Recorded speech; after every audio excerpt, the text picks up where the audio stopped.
I never thought I'd see the day where the Chiefs with Andy Reid and Patrick Mahomes in a lineup. Like, that's fine. Here it comes.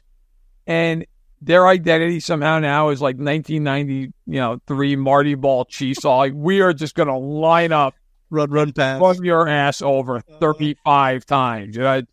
That's where we are. That's where we are at the state. Just working. Taking these running backs that nobody wanted, the 7th rounder, a guy who was on the street at the beginning of the season, an undrafted free agent, and just grinding them into dust.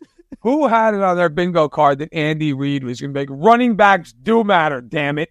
And we are going to feed the beast. Thanks for listening to KC Sports Network, proudly presented by Emprise Bank. If you're thinking about starting a business or know someone who is, check out Emprise Bank's SBA loans. It's always good to know your options, and they can be your partner in possible.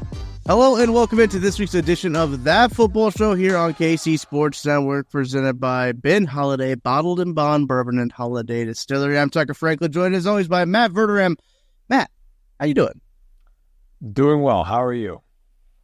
I'm good. It rained in Kansas City. We were just talking about that, and there's some good rain in the forecast for the upcoming Chiefs Monday night football game against the Tampa Bay Buccaneers. But we'll talk about that game coming up here in a little bit, because the Chiefs have decided to make some moves since the last time we recorded this podcast. And Matt, maybe should we take a victory lap maybe? Because we were hot on the trail of, we think the Chiefs should still make another move after the DeAndre Hopkins trade. And that was pre-Jawan Taylor restructure. So we were hot on the trail of the Chiefs trying to make another move. I think they still want to make another one. But, listen, they get Joshua Uche from New England, who is an edge rusher, of course, who had 11 sacks in 2022. He's a situational pass rusher, right. Brings some speed to the edge rush. But they gave up nothing. Yeah. They gave up a 2026 6th-round pick. If they let him go in free agency this year, they're going to get a 7th-round comp pick. So they basically did a pick swap, and they get the earlier pick. I mean, if you're Brett Veach, why wouldn't you do that? Right. Now, what is the downside of that? So he's a good player.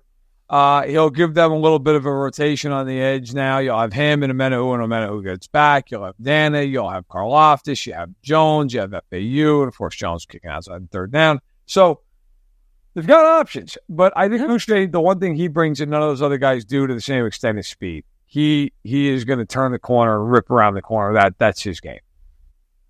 I've seen people compare him to Frank Clark a little bit, but I don't know if that's just because he wears 55 and has the baggy long sleeves too, like Frank Clark did. Aesthetically, I think is going to look pretty similar to Frank Clark. Play style-wise, I don't know how much that really does translate. But it's one of those moves that, like, hey, you can never have too many pass rushers in today's NFL. So adding another one for essentially nothing, I thought it was very telling that Bill Belichick was on the Pat McAfee show, I think, when it happened. So they just asked Bill Belichick about Uche because, he drafted him. Like, he's familiar with Joshua Uche's game. And he was like, yeah, well, if it's a 2025 6th-round pick, he's like, I like it. But he's like, if it's 2026, they didn't give up anything. Like, they basically got him for free because of the comp pick formula and everything like that. And I think that's what's really interesting. The Chiefs could choose to re-sign him too. Like, that's also something that could happen. But if he goes and signs elsewhere, they're likely going to get an equal 6th-round pick, maybe even higher, depending on how he plays this last however many games this season. I mean, if you're Kansas City, it's easy, right? Yeah. There's no reason not to do it. And if you're New England, I don't know. You don't have to pay him now, I guess. I mean, it's not like you really got much for him, but look, in the end, if you're the Chiefs, it makes you better. I still think there's a move to be made for them. I talk to people around the league, and there's a thought that, they're still going to be active, and corner is a spot to look at. Now, I think there's also a sense of, is the corner market very good? Are there the right guys out there? So I don't think it's a foregone conclusion by any means. But do I think they're still picking up the phone and making a few calls? Yeah. Yeah, I think that's probably accurate, and that'll happen probably right up until the deadline Tuesday afternoon. As we said, I think last time on the show, it was on the show. Thank God that the deadline on Tuesday is the afternoon and not 11 o'clock at night, because I feel like with their history, Yeah. just to troll, they'd be like, hey, the numbers are coming in from Pennsylvania. Oh, Chiefs got a long snapper. Like, it would just be, my Tuesday night would be a lot of fun. Yeah. So thank God that the NFL put the deadline in the middle of that. It's very, very good. Very mindful of the NFL to do that. Yeah. Yeah, I don't know how many times in history that these dates, that those two events fall on the same date. It's kind of crazy that they fall on the same I don't think date. it's ever happened because the NFL trade deadline used to be in October. And That's a good point. also, I love that the NFL had to have known, obviously, that this. Yeah. The NFL's like, don't care. Don't care. We're taking the news cycle for the first half of the day. Couldn't bump it a day. You couldn't have made it Monday. Like, no, happens now. It's like how for years the NFL only played on Christmas if it was like a traditional day to play a game. Right. And the NBA was like, it's our one time to shine before Valentine's Day. And the NFL was like, the fuck it is. Doubleheader on a Wednesday. And the NBA was like, oh, great. No one's going to watch our games anymore.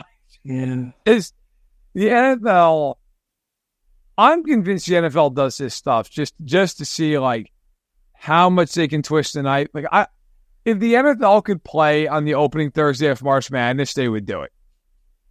Like, if they could just extend the season, I'd be like, that's when the Super Bowl is now. How about that, kids? Right in your face. Yeah. Thought Akron was exciting? No. You're getting the Super Bowl on Thursday in March. Like, I think if they could spread it out and get it to that point, they would do it. They're just trying to assert their dominance in every faction of every way that they can. They're just trying to assert their dominance. Somebody actually Scott Hall brought to my attention.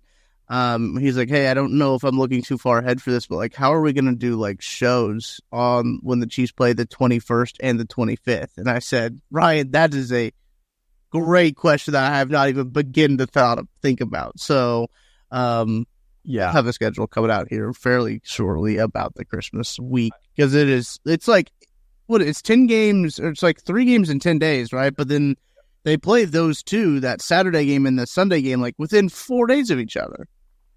Yeah. So we have a huge Christmas party in our family every year where my wife and I throw on a big thing for friends, and we're doing it on the 21st.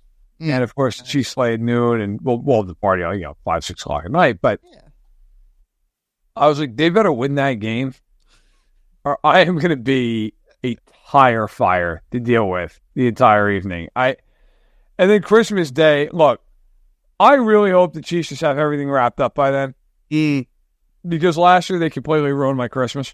Yeah. I prefer that they just go to Pittsburgh and the game means absolutely nothing.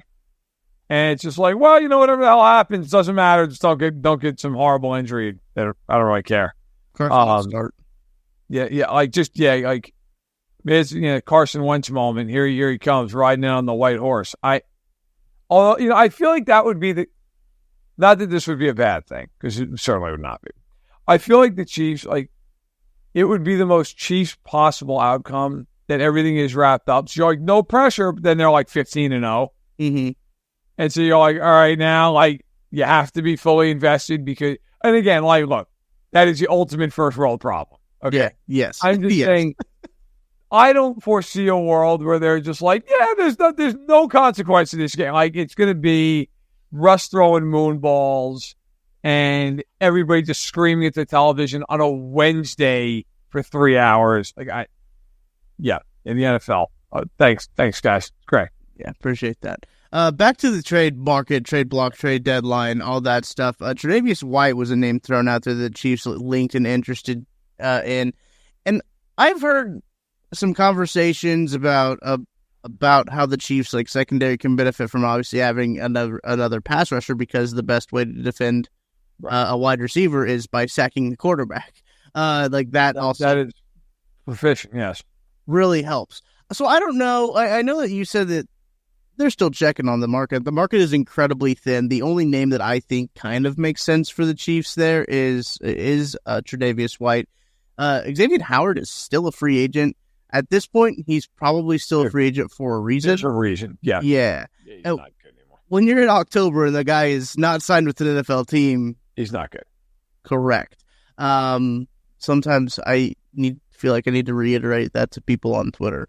But then I would just be screaming into the void of madness if I did that and felt like I had to correct everybody. But yeah, good time. Yeah, nevertheless. That's what the block button's for. Yeah. I know the good people listening to this podcast already know. They already know that stuff. If somebody's a free agent by now, that they are not a good football player anymore. Yeah, at corner, I mean, I think like my personal fever dream is that they give up like a pick from Marshawn Lattimore, but I don't think they're going to do it because the numbers down the road are too big. Listen, you could look at, Greg Newsom's been tossed around in Cleveland. The problem with Greg Newsom is, again, next year he has his fifth-year option. It's a big number. Would the Browns move off him? He's a young player. He's a good player. I don't know. Paulson Adebo is an interesting guy with the Saints. The problem with Paulson Adebo is he takes 1 million penalties. And gets a broken leg. That's an issue. Mm-hmm. I'll give you a guy I really like. I think would be great in their system. I don't know if they'll do it. He's DJ Reed of the Jets. He's a pending free agent, and he's a good player.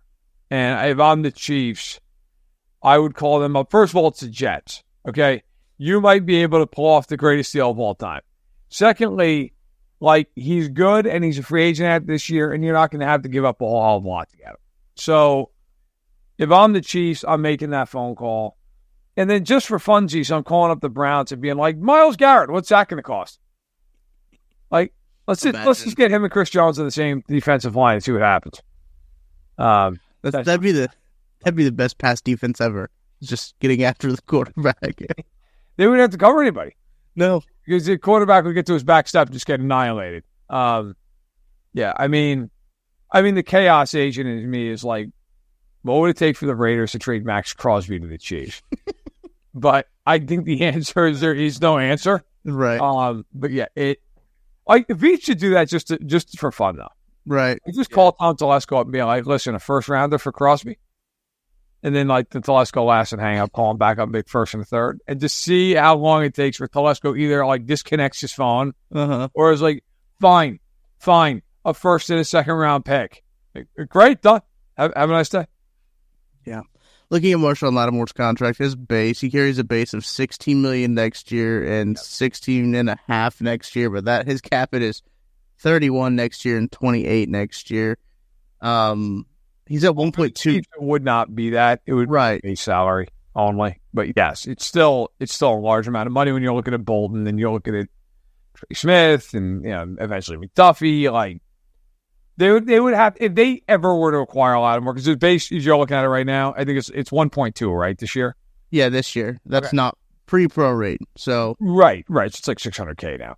I mean, if they ever acquired him, what they would have to do is they would have to extend him. Right. And then you'd lower those numbers in the next couple of years. But again, listen, I would personally make the phone call if I was Brett Veach because I think the guy is a damn good player. And if they got Marshawn Lattimore, they may never give up another point. But I also understand if you're Brett Veach, you're looking at it going, hey, I got other fish in the fryer too here. I can't just make every move. And so, you understand that. I got to figure out if a left tackle on this roster can block Max Crosby. Can we block anyone? Can anyone block at all on the left? If we put Wande Morris and Suamataia out there together, can we block one guy? I don't know. Make them out there. Just put one of them on top of the other one, I'll stack on the shoulders, then put a trench coat over them to make it look like they're one really big person. That's what you got to do. I give Juwan Taylor credit, man. Next Gen Stats gave him a perfect score against Max Crosby, which I guess is the first time it's ever happened against Max Crosby, or at least in so many years. So, by the way, I looked up the stat, and this kind of dovetails into the game here on Monday night. Yeah, I was looking up a stat. I had a happy hour yesterday with a bunch of Chiefs fans on the old Patreon pod, and we started talking and got some questions, and somehow it came up the Chiefs pass defense and how great it's been. So 2 stats that are ridiculous. I tweeted one, but here's the other one. So the one I tweeted is this. The Chiefs this year have given up 295 yards per game. It's 5th best in the NFL. The Ravens have given up 291.4 passing yards per game. The Chiefs have almost given up fewer total yards than the Ravens are giving up passing yardage. Okay, so that's number one.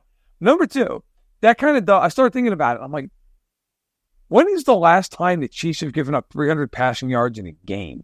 Mm. Do I think a guess when that was? Well,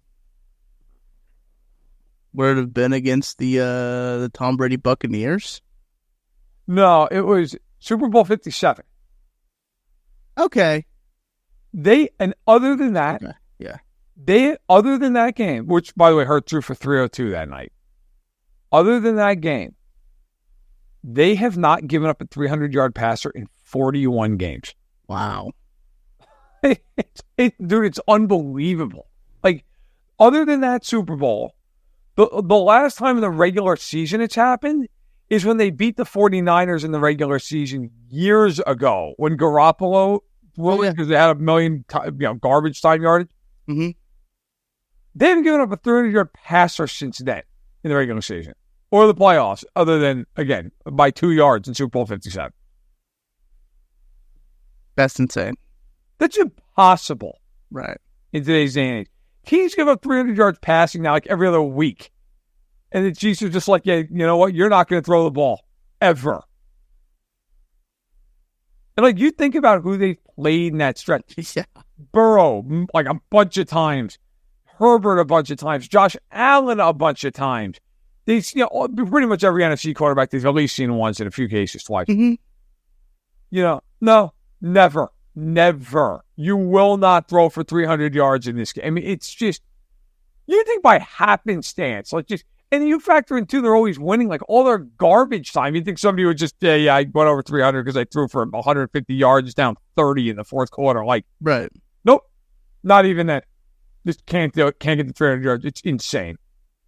That is a large testament to what Steve Spagnuolo has done in Kansas City, I think, and just I think he's held in pretty high regard in the football community of just how well respected he is. Yeah. In terms of everything, I do think that Steve Spagnuolo will be probably the first coordinator Hall of Famer. Right? I don't know if there's any coordinator Hall of Famers. No, there's not, and I'm with you. Like, I think he's going to get in the Hall of Fame.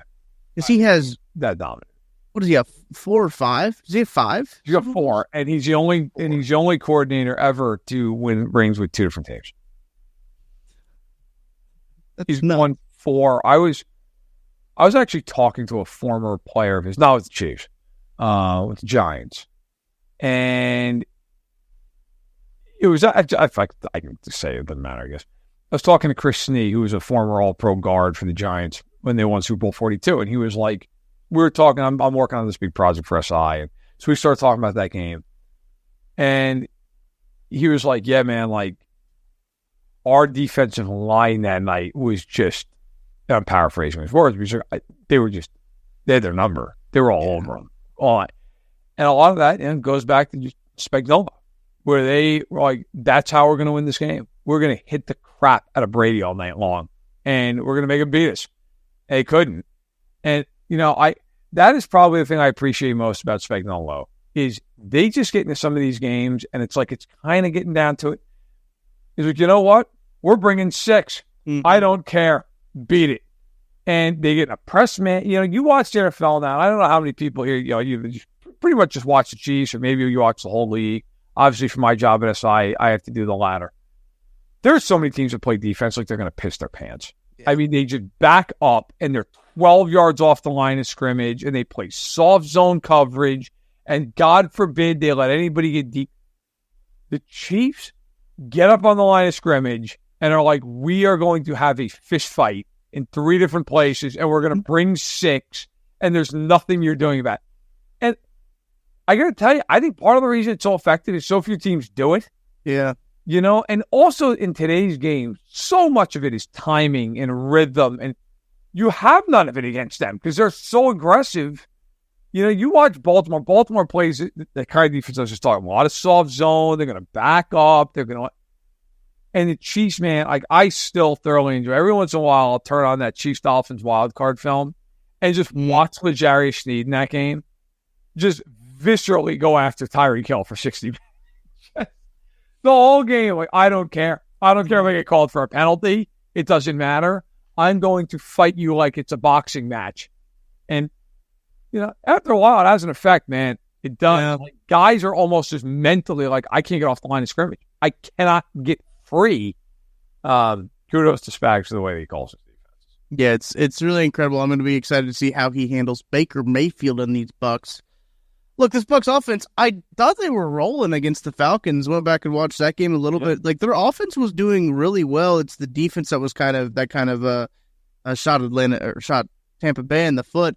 They've found some options there in terms of offense even though losing Godwin and Evans, which absolutely sucks for them. They were rolling. They looked good. This game was kind of one that I had circled and had my eye on is like, okay, like this one could be a sneaky one for the Chiefs when they were obviously fully healthy. I still think it can be pretty sneaky. They've got a couple of good running backs there, a couple young guys, Bucky Irving and Sean Tucker as well. That they like to run out there. Jalen McMillan. They've got a ton of young rookies on that offense now that are kind of have to produce for them now, and Cade Otton as well on the offensive side of the ball. Chiefs haven't been great at covering tight ends. Brock Bowers still had a fairly decent day, but he's I think he's the next great tight end in this league. But Cade Otton has been kind of the focal point of their passing attack so far. Yeah, he has. Look, the Buccaneers without Godwin and Evans, it's a much different offense. Yeah. Okay, I don't think I'm going to shock anybody with that statement. But look, when you look at their numbers this year, Godwin has 576 yards. Like, he's one of the best receivers in the league, and he hasn't even played in the last game. Otton has 344 yards, which is a good year. He's on pace for about 700. Mike Evans at 335 before he got hurt. You keep going down. Now, like, one thing that is interesting with the Buccaneers, and the Chiefs have to be prepared for this, they will throw to their running backs. Mm-hmm. Rashad White and Bucky Irving have 48 catches between them. The leading wide receiver who's going to play in this game is Sterling Shepard with 111 yards. Okay, their receivers, it's rough. Yeah. And if you go and you look, I was looking at this here today, like, Mayfield does not throw the ball down the field at all. Their depth of target, he's bottom 3 in the league. Mahomes is the lowest, which makes me viscerally ill, but that's neither here nor there. But like, their game, if you're curious, like, even before Godwin and Evans went out, was like very much underneath, intermediate routes. Now it is going to be a whole lot of like West Coast style of, hey man, get the ball to the backs, right? Ball to the tight end, run the football. And that to me is the real key in this game for the Chiefs. They have been amazing defensively. Amazing. Second best run defense in the league, only behind Baltimore. The Buccaneers, like, they want to run the football. They're ninth in the league in overall rushing yards.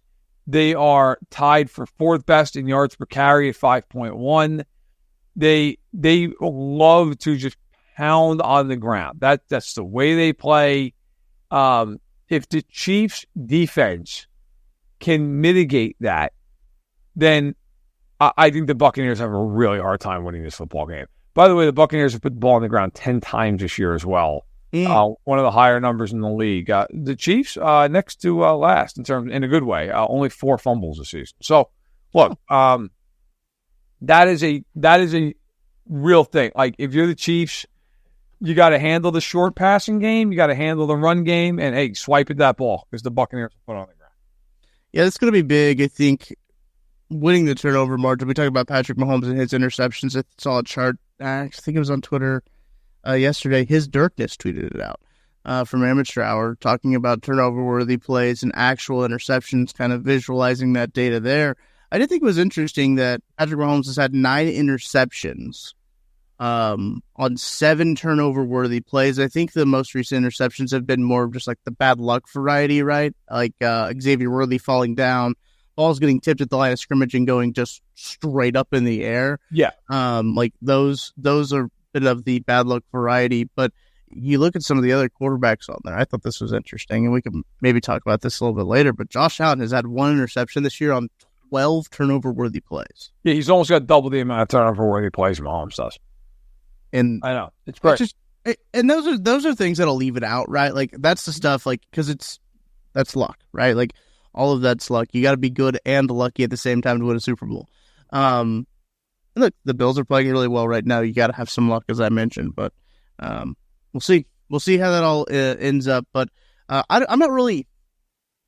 I don't know how much this game really sends off alarm bells for me anymore, Matt. Maybe if they did have a healthy offense and reportedly the weather's supposed to be really bad too in terms of the rating and everything. And the Chiefs have been kind of morphing themselves into a running football team, and everyone's apparently cool with it. I don't know if I've got a ton of worries heading into this game as a Chiefs fan. No, you really should. I mean, look, they should win this game. Tampa Bay's got one of the worst defenses in football. And you know what? In the past, if it really poured, I'd be like, that could be interesting. Never thought I'd say this about Andy Reid. I think they've gotten to the point where Andy's just like, we're running duo. We're running. It's just Kareem Hunt like for the 40th time up the gut. Oh, my gosh. I looked at the chart that was out there this week. Yeah, I knew you were going to say, yeah. Uh-huh. The chart that's out there for people who haven't seen it on Twitter, and it's like it shows like explosive plays and then like what is it, like efficient plays or something? Yeah. Like, and Kareem Hunt is in the like all by himself all the way in the top left corner because it's like he's the most efficient runner in the league, but he never has an explosive play. Every gain is 4 yards. We're gaining 4. And yeah. I never thought I'd see the day with the Chiefs with Andy Reid and Patrick Mahomes in a lineup. Like, that's fine. Here it comes. And their identity somehow now is like 1993 Marty Ball Chiefs. All like, we are just going to line up, run pass, run your ass over 35 times. That's where we are. That's where we are at the state. Just working. Taking these running backs that nobody wanted, the 7th rounder, a guy who was on the street at the beginning of the season, an undrafted free agent, and just grinding them into dust. Who had it on their bingo card that Andy Reid was going to make? Running backs do matter, damn it. And we are going to feed the beast. It's got to be heaven for Tooney and Creed Humphrey and Trey Smith. Yeah. Who have had to do nothing but pass block for years on end. And now it's like, hey, guys, listen, on 3rd and 2, we're just going to hand off. Like, we're not even going to think about throwing it. I mean, look, in all seriousness, no. I said this on the radio with, it was Alex Gold and Cody Tapp. Part of the reason that Mahomes' touchdown numbers are so down is because they can run the football in goal line situations. Like, how many times, I mean, I'll pull it up real quick, but I mean, how many touchdowns does Kareem Hunt have this year? He's got to have 5 or 6, like. Right. And I know that they had some red zone struggles. In the last couple of games, I think they've scored 7 red zone touchdowns. 5 of them were rushing touchdowns. I went back and looked, and I was like, it feels like they're better in the red zone because they've been running the football. He's got 4, and P. Ryan has 1. Okay. Now, we know none of those are explosive runs. They're all coming from inside the 5-6 yard line. So for years, those would be Mahomes just like tossing it to Kelsey or throwing. Right. They're not now because it actually can just line up and be like, we don't have to put the ball in the air. The hell with it. And it is funny how, like, it's just so different. You know, for years, it was always like, 1st and goal at the 1, they lose a yard running the ball. Uh-huh. You know, then they run it for no gain. They're like, all right, we got to throw. Now they're like, 1st and goal at the 4, great. Touchdown, Kareem Hunt. So it is different, but hell, man, it's just as effective. It's working. All right, we're going to take a break. And on the other side, we're going to have Benny and his picks on Underdog coming up right after this. Shop Chiefs tickets and more with no fees. Plus, save big with code KCSN at ticketsforless.com, the official ticket provider of KC Sports Network. You know when you discover a new binge-worthy show or a song that you bump on repeat and you have to share it with your friends so they can experience just how awesome it is? That's kind of what it feels like when you discover Mint Mobile offers premium wireless for $15 a month when you purchase a 3-month plan. That's such an awesome deal. There's no way you can keep it to yourself. Friends don't let friends overpay for wireless. Say bye-bye to your overpriced wireless plan and switch to Mint Mobile. Mint Mobile is here to rescue you and your squad with premium wireless plans starting at $15 a month. All plans come with high-speed data and unlimited talk and text delivered on the nation's largest 5G network. Use your own phone with any Mint Mobile plan and bring your phone number along with all of your existing contacts. Ditch overpriced wireless with Mint Mobile's deal and get 3 months of premium wireless service for $15 a month. To get this new customer offer and your new 3-month premium wireless plan for just $15 a month, go to mintmobile.com/KCSNTFS. That's mintmobile.com/KCSNTFS. Cut your wireless bill to $15 a month at mintmobile.com/KCSNTFS. $45 upfront payment required, equivalent to $15 a month. New customers on first 3-month plan only. Speed slower above 40 gigabytes on unlimited plan. Additional taxes, fees, and restrictions apply. See Mint Mobile for details. Welcome back into That Football Show. Hanging out with Benny Heisler. We're getting Benny's picks on Underdog. Benny, how you doing? Happy Halloween, fellas. Hope you all have had an enjoyable season.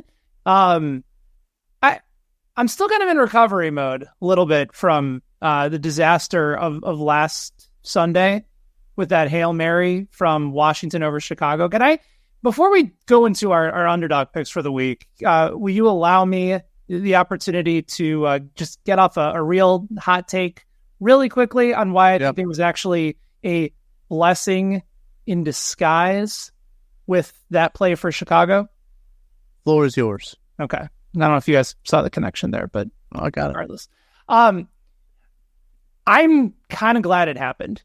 Now, in the moment, I wasn't, because as a Bears fan, you're yelling at the TV, and it's one of the worst possible ways you can lose a game. But there's two things that I took away that I actually think can be used as a positive long-term. The first is that it was still, despite being bad for most of the game, it was another step in the right direction for Caleb Williams and his development. Led 2 drives down the field to get the Bears the lead. Played his best football towards the end of the game against a defense that has been consistently improving each week. That is a step forward in the right direction. That's another sign that the Bears have gotten their quarterback. The other reason why I'm kind of glad it happened is because I want to see all the warts of the current infrastructure that is currently surrounding this franchise quarterback now, rather than when they're at a point of actual legitimate contention. And so by finding out now that you have players like Tyreek Stevenson, who was yapping to the fans on the other side and not being in the position to block the ball down. Job by him. 6 players. What's that? It was a good job by him. Yeah.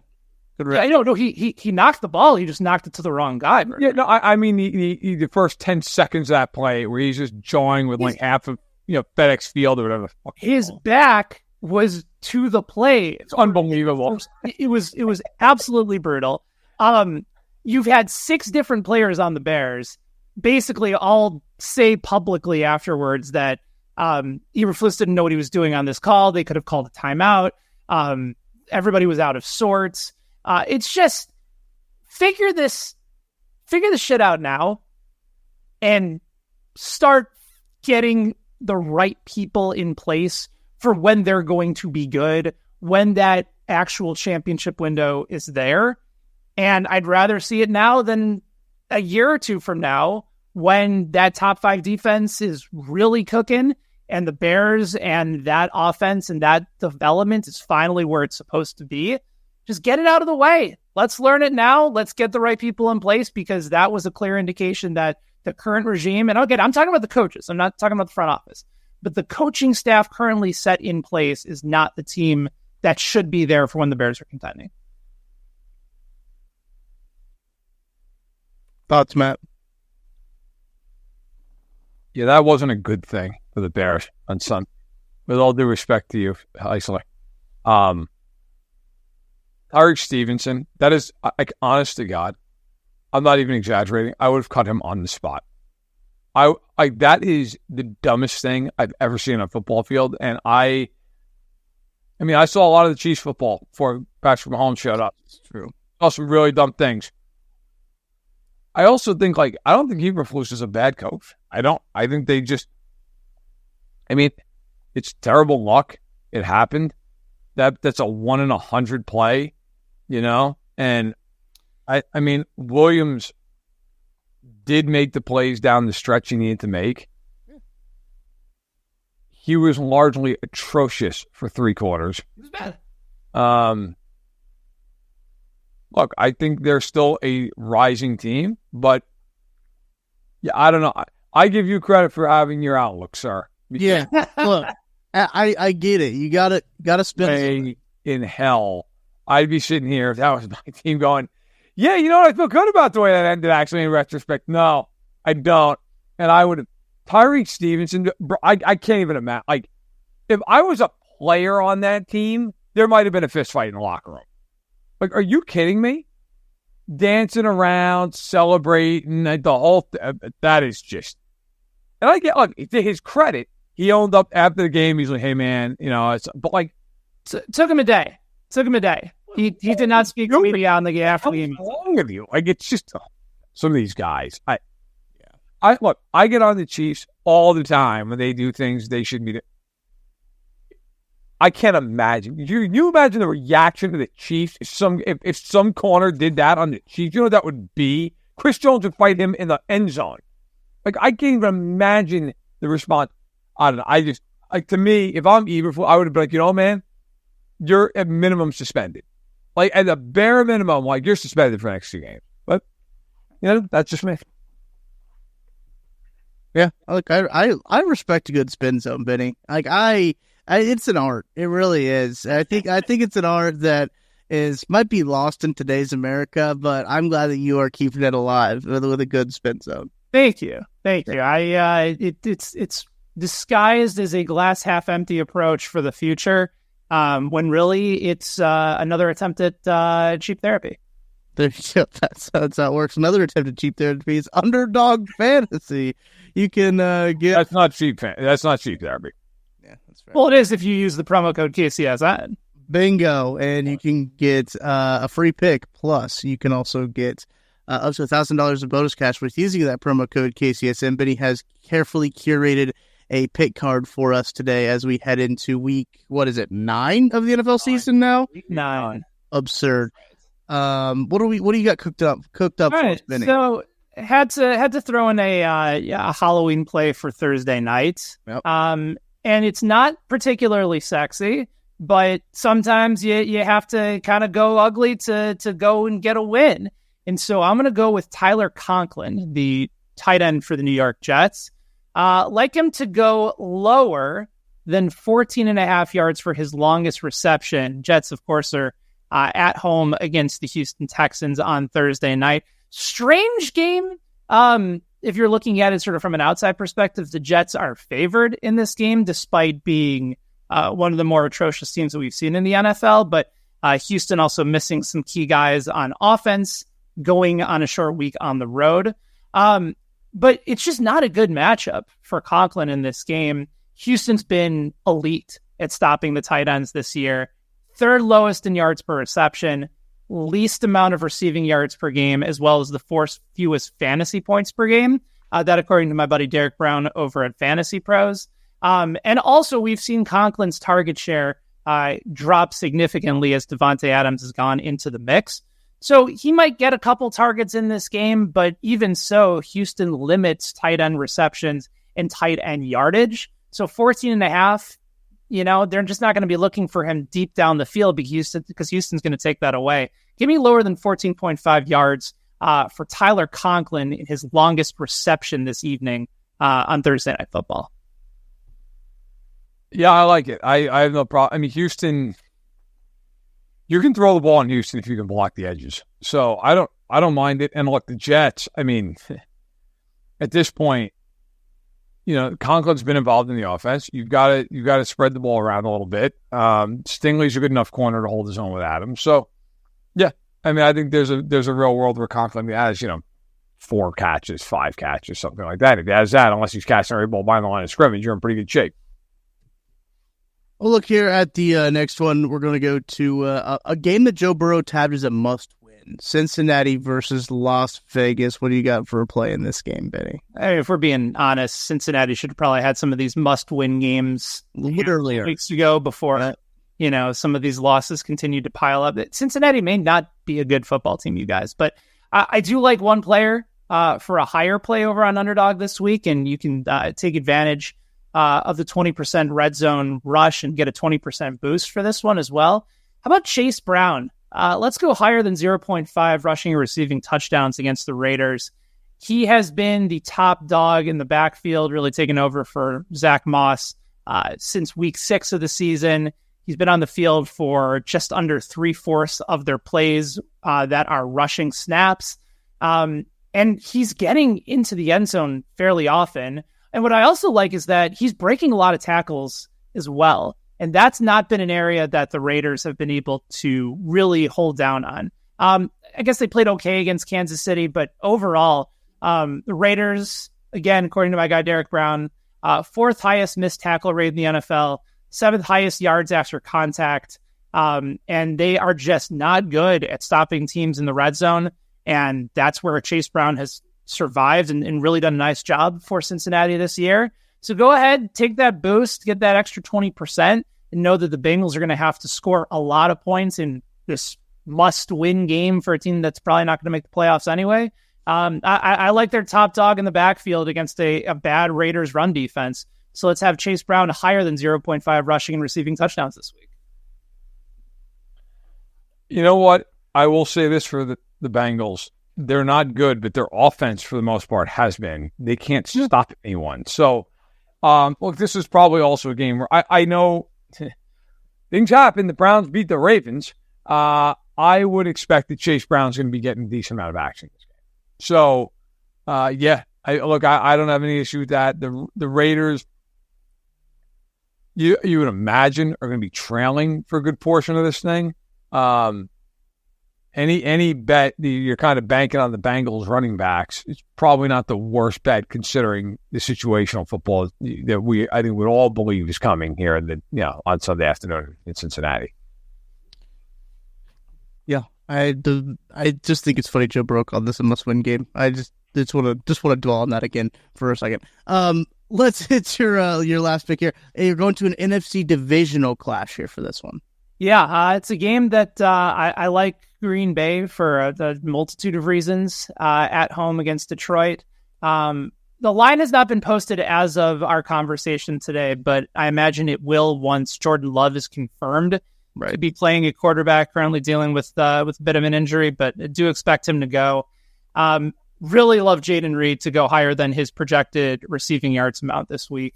Got off to such a good start, then kind of fell short a little bit, hasn't had any more than 55 receiving yards since week 5. But this is the matchup that you target him. The Lions, for as dominant as they've looked the last few weeks and really overall this year, they have been atrocious at stopping slot receivers this year. Like really, really bad against slot receivers, like worst in the NFL in fantasy points and receiving yards per game. Reed's going to get going. He's the catalyst for that passing game right now. I know that Tucker Kraft has scored some touchdowns and Romeo Dow has been moving the chains on 3rd down. And you got Wicks to be able to make some explosive plays, but Reed's the guy. And knowing that the Lions can put up points, knowing that their defense has had plenty of struggles. And it's also just a matchup too for Green Bay. You get Jared Goff's first road game this season, not in a dome. And the splits for Goff have been monumental, indoors versus outdoors. And now going to Green Bay, it's not a frozen tundra, but I would imagine this is a statement opportunity for the Packers, and they're going to have to do it with Jaden Reed in the slot and likely Jordan Love under center. So go ahead, target Reed, like whatever that number is going to be. As soon as Love is confirmed, that is a number that I'm playing right away. May even try to boost that number a little bit higher on Underdog as well. So I'm with you. I'll just say this. I think if Love plays in this game, I think Detroit is going to get lit up defensively in this football game. Detroit's defense, man, without Hutchinson, it is not terrifying. Yeah. And they've been able to survive it because the 2 games they've played without Hutchinson, they've faced Mason Rudolph and they faced Sam Darnold. Jordan Love's better than those two guys. And Darnold, damn near put up 30 on him. Mm-hmm. I just wonder in this game, is this a game where, hey, you can't get pressure against a good quarterback and you got a problem? Because it's not like their secondary is the Legion of Boom back there. Like, Brian Branch is awesome. The rest of those guys are either really young or I think Love could have a huge day if he's healthy. Yeah, I'm with you. Yeah. Well, you can do those picks and more at Underdog. You can sign up with the promo code KCSN, claim a free pick plus first-time deposit offer of up to $1,000 in bonus cash. It's still Boost-tober if you're listening to this on Halloween, so you can get a surprise boost as well. The Red Zone Rush, as Benny mentioned, all kinds of stuff that you can get to kind of double, triple, even quadruple your money sometimes up at Underdog Fantasy. Benny, appreciate you stopping by and giving us some picks.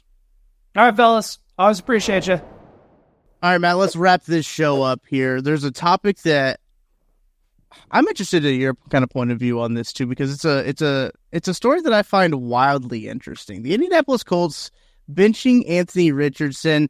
Now, he does come up after the game on a 3rd and goal play. He's like, yeah, I just came out of the game because I was tired. Wild thing to say, number one. Just lie. Like, just lie. You don't have anything. Yeah. Anything. Yeah. You know what? I jammed my toe and I couldn't feel my foot. It was like, whatever, bro. Right. Anything. Yeah. I was tired. That is tough. I do think that, like, I don't know. I want to get your thoughts on the decision to go with Joe Flacco rather than Anthony Richardson here. Look, people have vitriolic takes on both sides of this for me. I don't understand unless you're a Colts fan. Like, people are just absolutely irate about this. They're not developing the young quarterbacks anymore. Like, I got to tell you, a lot of young quarterbacks look pretty damn good in the last couple of years. I don't think that's a problem. Anthony Richardson's not good. I mean, I don't understand why people have such a hard time with reality.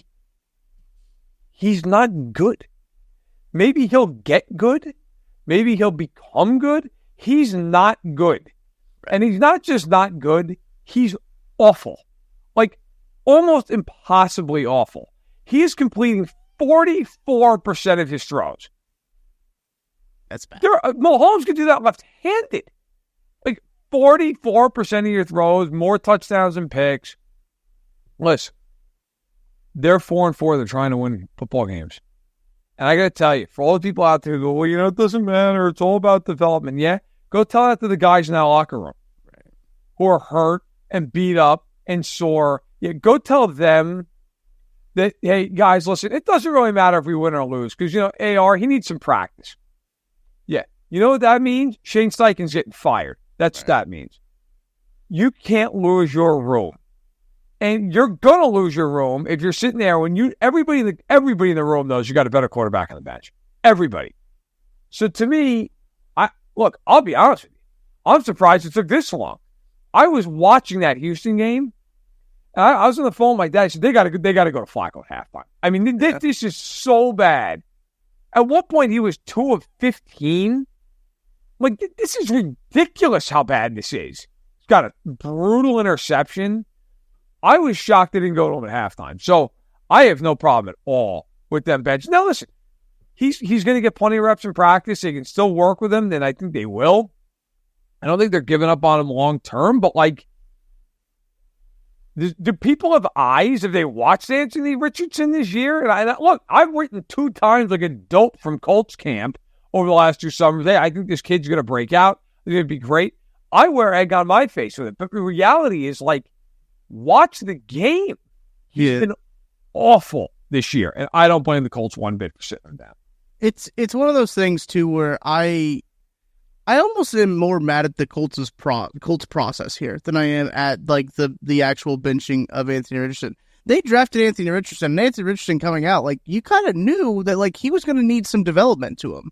And then when he needed development, you're like, wait a second, we're trying to win games, so let's bench you. So when the developmental process needed, or the developmental prospect, there we go. Yeah, you got it done. I got it done. When it needed developed, they're like, wait a second, we didn't want this. It almost seems like they're trying to skip that adversity step in terms of the development. And look, I understand from Steichen's point of view of he's trying to save his job too. I fully understand that. Right. and like the other guys in the locker room. But it's just I just think it's a bad process from the Colts, right? To draft a guy that needs development and then all of a sudden be like, wait, you need development? We can't do that right now. Like that's just what I think is frustrating to me. Is just like you knew what you were getting into, and then like he didn't. In college, his completion percentage was like 40%. Like he didn't complete a whole lot of passes. Like you had to know what you were getting into when you drafted Anthony Richardson. Nothing has changed in that regard. So I'm just curious. Again, kind of to your point, what has changed now? Like, why did it take them so long to realize this? If this is the direction they wanted to go, it just seems like an ass backwards decision in process for me. I think that's fair. Look, he got hurt in his rookie year. True. And, he lost most of the year to the shoulder injury, and then he got hurt again with the hip. Some of it, man, is timing is everything in life. And he got hurt. And they almost made the playoffs with Gardner Minshew, and he got hurt. And Flacco came in, and Flacco looks good, and they're winning games. And, I just think people and fans underestimate these guys want to win, man. Right. This isn't like you and me playing college football 25, okay, and being like, oh, that's the program. Got to, build it for 3. I almost got into a fight with somebody once in Mobile, Alabama at the Senior Bowl, arguing about Sashi Brown's Cleveland Brown tenure. And the guy was like, the guy was just like, hey, man, Sashi Brown was a genius who didn't get to see his vision play out. I don't know. I mean, I had a few drinks. I was just like, are you kidding me? The guy tanked the entire franchise because of picks and then did nothing with any of them. Yeah. And the team ended up winless. And Hugh Jackson's over there just going 1-30 or whatever the hell he was today. The point is this. In the NFL, you don't have 3, 4, 5 years. You got to win now. A bunch of these guys that are on the 2024 Indianapolis Colts, 2/3 of them won't be there in 2 years. Right. They don't give a shit about Anthony Richardson's development. I promise you. And Shane Steichen wants to develop him, but Shane Steichen would also like a job. And he'd like to not lose the roster and lose the... Look, go back to him next year to start the season, develop him all off season, develop him through the rest of this season. And if he still stinks, well, then that's his problem. And the train's leaving the station, and you got to move on. That's the way it is. This is not a daycare center for guys who it's like, well, we got to make sure we consider their feelings. Nobody cares. Believe me, nobody cares. If Mahomes had come in and struggled out of the gate in Kansas City, which obviously is the exact opposite of what happened, but had that have happened, I guarantee you Justin Houston wouldn't have been like, hey, man, it's okay. Don't worry about it. You're developing. That's not football in the NFL. That's not the way, whether it should or shouldn't be, whatever, you can argue that all day long. That's not, because those guys, those veteran guys, they look at it like, if we suck this year, I'm less likely to get a contract, and I'm less likely to have my kid go to the same school again, and my wife and I might have to move again, and I don't want to have to move again. That's how those guys view it. Right. They don't care that Anthony Richardson's the future. Because the future is never, never land for 90% of these guys on the roster. And by the way, that includes the head coach if they don't win football games. It's a great point. It's a good thing they don't hold podcasts to that standard because this is certainly a developmental podcast. Yeah. Matt, I appreciate you as always. Talking some league-wide football. No teams going to rest this week. We're still jury's still out. The committee is still surveying resumes and taking applications for teams to put to rest. But that's going to do it for this week's edition of That Football Show. For Matt Verderame, I'm Tucker Franklin. We'll catch you guys next week.